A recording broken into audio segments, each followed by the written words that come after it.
Hello my loves! My name is Janae and welcome back to my channel. Today we are going to be talking about identity, specifically why you can't manifest a new life from the same version of you that created your current one, and more importantly what you can actually do about it starting today. Now I do want to say up front I have a whole 2-part series called You Are the Source that goes really deep on this topic. So if you want that level of depth, I'd suggest you go over there after this video or maybe even before. But today we're going to be keeping it pretty simple and practical, giving you real, tangible habits that you can start using right now to actually leap into a new version of yourself. Some of them are completely free, and for the ones where I think spending a little more money could really accelerate things, I'll mention that too. So, let's get into it. Your manifestation can only meet you where you actually are, not where you are during your morning routine or the version of you that's scripting and affirming and doing all the right things for 20 minutes in the morning, right? Where you are for the rest of the day, the default you, the one that's on autopilot. Because that version of you has a very specific identity and ceiling that she's decided is realistic for someone like her. And it shows in the way she moves through the world, talks about herself, responds to opportunities, and decides what's possible. And your reality is always going to reflect that back to you. And here's the beautiful part, identity is not fixed. It's something you can actually build and practice and choose in the small moments every single day until it becomes who you are. And that is what we'll be talking about today. Now before we get into the habits, I just want you to sit with something for a second. Think about your average Tuesday. Not your best day, not your worst day, just a regular day, right? A regular nothing special day. What does it look like? What are you consuming? Who are you talking to? How are you speaking about your life? What decisions are you making? Because the gap between your current Tuesday and your dream life Tuesday, that gap is your work. That's where the identity shift lives. And recognizing that gap is actually a really exciting thing because it means you can see exactly where to start. Okay, let's get into the actual tips. And I want to preface this by saying everything I'm about to share is personal. These are things that have genuinely worked for me. And I'm sharing it because I think it could help someone else. But it's not a one-size-fits-all kind of thing. So, take what you want and leave what you don't. Okay, first I have to say I am not a professional in any way when it comes to this. I am not a doctor, I am not a health coach, and this is purely my personal experience and what I've noticed about my own body and my own journey with cycle syncing. So please do your own research and talk to a professional if you want to go deeper on the sciencey part of this. I'm just sharing what I've noticed for myself. So I actually made this one of my New Year's resolutions this year to really learn about cycle syncing and start putting it into practice. And what I've discovered is that the different phases of my cycle give me very specific moods, very specific energy levels, and naturally pull me towards very specific kinds of actions. And once I started to pay attention to that instead of fighting it, everything started to feel so much more effortless. So here's what my cycle actually looks like in practice. So right after my period, I enter what's called the follicular phase, I believe that's how you pronounce it. And this is when I feel the most productive and action oriented, like genuinely ready to get things done, make moves, record videos, hustle, handle business. This is my let's build something energy, and I lean all the way into it. Then around ovulation, I shift into a really creative, expressive, more magnetic energy. I take more notes, I get more ideas, and I want to create and connect. And this is actually why I've been uploading on YouTube more consistently lately. I record during the follicular phase when I'm feeling productive and energized, and then I edit during ovulation when I'm feeling more creative and detail oriented. It just works, right? Then comes the luteal phase, and this is when I naturally start to slow down on the work side of things and turn inward. I do more journaling, I do more tarot cards, I meditate more, I start working out more. I just spend more time working on myself. My body is literally asking me to soften, and I've learned to actually listen to that instead of pushing through or working and doing other shit that I really don't have to do, instead of really listening to my body and just chilling out. And then my period, the menstrual phase, is full hermit mode. I rest, I recharge, I watch shows I love, I protect my energy hard, and honestly, I tend to fit the stereotype of women being a little irritable on their periods, so I've just learned to be very intentional about limiting my social interactions during this time as well. My household gets a very specific version of me during that week, and that is just the truth, okay? I'm usually pretty laid back, but now everything and everyone is pissing me off somehow in some way, and I make it everyone's problem. I've definitely gotten better dealing with it this year, though I can still start some shit that I don't want to start. Like, I tend to have more of a filter throughout the other phases, more self-control and restraint, right? But on my period, I might let something slip I usually would think twice about. So hermit mode is a must for me personally. Now here's how this correlates into manifestation. If you're a woman or a person with a uterus, when you stop fighting with your natural rhythm and start working with it, you stop wasting energy. And conserved energy is magnetic energy. You're not burnt out, you're not forcing things at the wrong time, and you flow with yourself. And that alignment is when things start moving. It makes it easier to do the other things I'm going to share with you in this video. This one is something I genuinely don't hear talked about enough, and it's been such a game changer for me. There's this idea in the manifestation world that you just visualize and trust and let it go.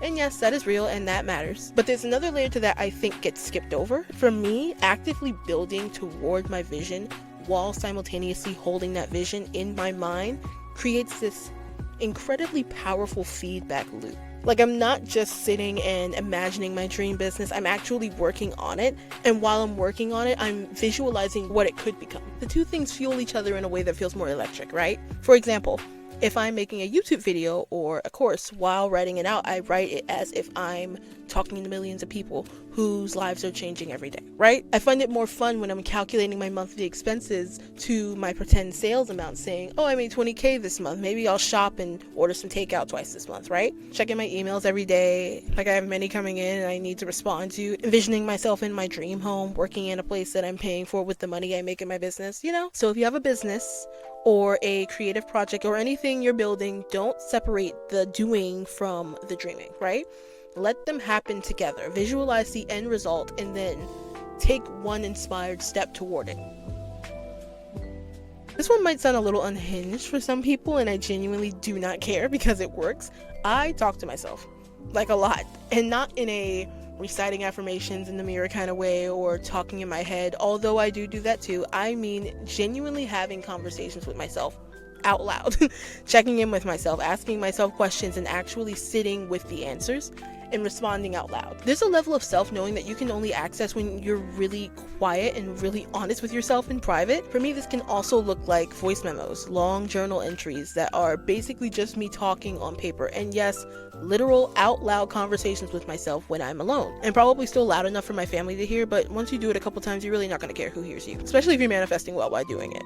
What other people think will be the least of your concerns. What this does is keep you deeply connected to your own intuition. I always know what I actually want. I always know what feels aligned and what doesn't. I always know what the next step is because I never stop asking myself. And that self-trust and inner clarity is one of the most magnetic things a person can embody, because you stop looking outside yourself for answers and you start leading from within, and your manifestations respond to that clarity in a really profound way. This one is connected to the last tip, but it deserves its own space because I think it's genuinely one of the most underutilized tools in manifestation, and it's completely free. Silence. We live in a world that is constantly loud. There is always something to listen to, something to scroll or watch. Basically, there's always something pulling at your attention. And I think a lot of people are actually afraid of silence because when it gets quiet, they actually have to hear themselves. And sometimes what they hear is uncomfortable. But some of the most important downloads, your clearest guidance, some of your most aligned ideas, they come in the quiet. They can't compete with the noise. And if you're always filling every moment with stimulation, you are literally drowning out and throwing out your own intuition. So the habit here is simple and uncomfortable for a lot of people. Just sit in silence regularly, not even through meditation or journaling, just being still and letting your own thoughts come forward. You'll be so surprised to see what shows up when you actually give it space to. This is also why I go into hermit mode on my period. That quiet is receptive for me. I am literally receiving clarity and downloads that I then build from in my next cycle. Basically, the silence is productive even when it looks like nothing is happening. Okay, this one is my personal favorite, and I feel like the name says everything, but let me explain it anyway because the energy behind it is everything. I have completely gaslit myself into believing that I do not have to worry about money. Like, genuinely fully committed to this bit. And I say gaslit as a joke, but also I mean it seriously. I've made a decision that money is not something I need to stress about because it always shows up when I need it. Always. And I have enough personal evidence at this point to back that up. Every time I start to feel anxious about how much money I spent this month, or what if I don't have enough money this month to pay off whatever the hell I need to pay off. If that energy starts to creep in, I start to redirect it, and I remind myself that money comes from unexpected and expected ways. I remind myself that the universe has genuinely never left me out to dry. I remind myself that God is always conspiring to give me the things I want and ask for, and then I let it go. I detach from the things I can't and or do not want to control. And the craziest part is I always seem to have it when I need it. Like something always comes through, and I think that's because I've stopped treating money like it's scarce and fragile. I started treating it like it's just a thing that flows through my life naturally, you know? I don't have to be afraid of it because it blesses me in many ways all the time. Money has my back. It always will support me, no matter what. Especially when I started running my business, that took a whole nother layer of faith. I'll actually tell you a story about that. So, when I was starting my business, I had $20 in my account, just $20, that's it. And I was about to spend 15 of that to buy a domain for a website that I didn't even know what I was going to put on it yet. And I hadn't even paid for a subscription for a website in the first place. So I literally was just winging it, clearly, because why the fuck was I buying a domain for a non-existent website? Why would I buy a domain before I bought like a website? It was a lot of things that, like, looking back, I'm just like, wow, I really just had blind faith, because I was just doing stuff and I was so nervous and I didn't know what was going on. I was just winging it, basically. But guess what happened after I did that? This was in 2024. I actually graduated the year before, in 2023, hashtag class of 2023. And my dad ended up telling his uncle that on a phone call, and the uncle was like, oh, really? Let me send her some money.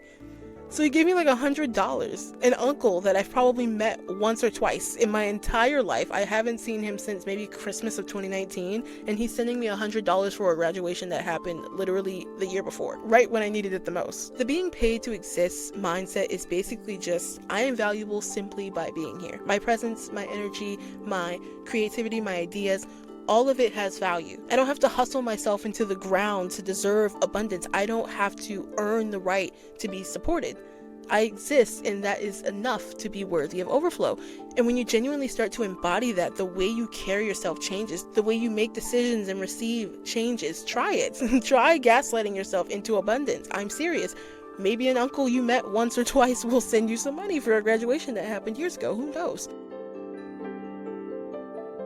We touched on this in a previous video and in some previous tips, but it deserves a spot in this list because it genuinely is one of the things I practice pretty consistently. Detachment is caring deeply and being completely okay if it takes a different form or a different timeline than you expected. It's the energy of, I know this is mine and I'm not even slightly worried about it. And that energy creates so much space for things to actually arrive because you're not gripping it. You're not checking it every 5 minutes. You're not making your entire emotional state dependent on whether this shows up today or not. You're just living, trusting, moving forward, and letting the universe do its thing. The practical way to do this is by keeping my life full enough that no single manifestation feels like the only thing that matters. When you have multiple things you're excited about and multiple things in areas of your life you're tending to, the pressure comes off any one thing and everything tends to move faster because of it.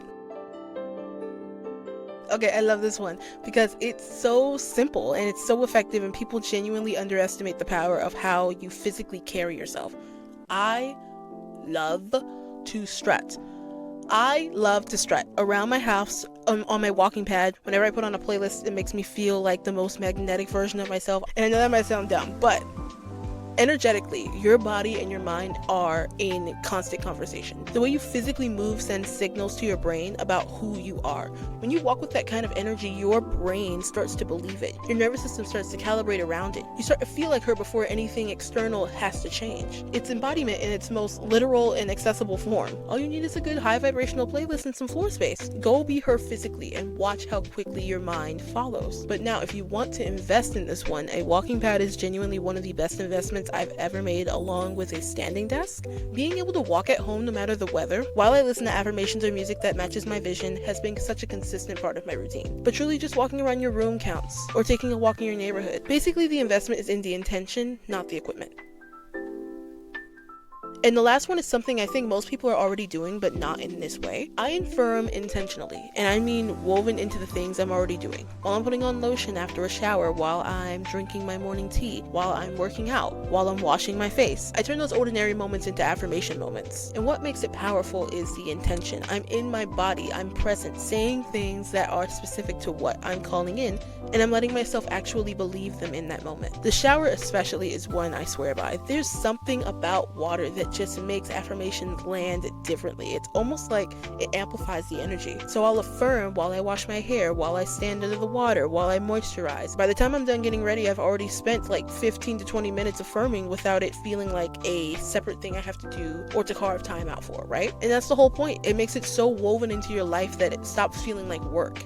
You know? And if you want to go deeper on affirmations, I actually have been making these visualization affirmations now that are specifically designed for this. Put one on while you're getting ready in the morning. Let it play in the background. I'll link the playlist in the description. So there you have it. 8 things that actually help me manifest better and have genuinely shifted my reality and that I can come back to consistently. So if you want, try and pick one and actually try it this week. Pay attention to what shifts. Okay, that is all I have for you beautiful angels today. I hope you all enjoyed this video, and if you did, please be sure to like, comment, subscribe, and check out my channel for even more manifestation related content. I love you all so much, and I will see you in the next video. Bye!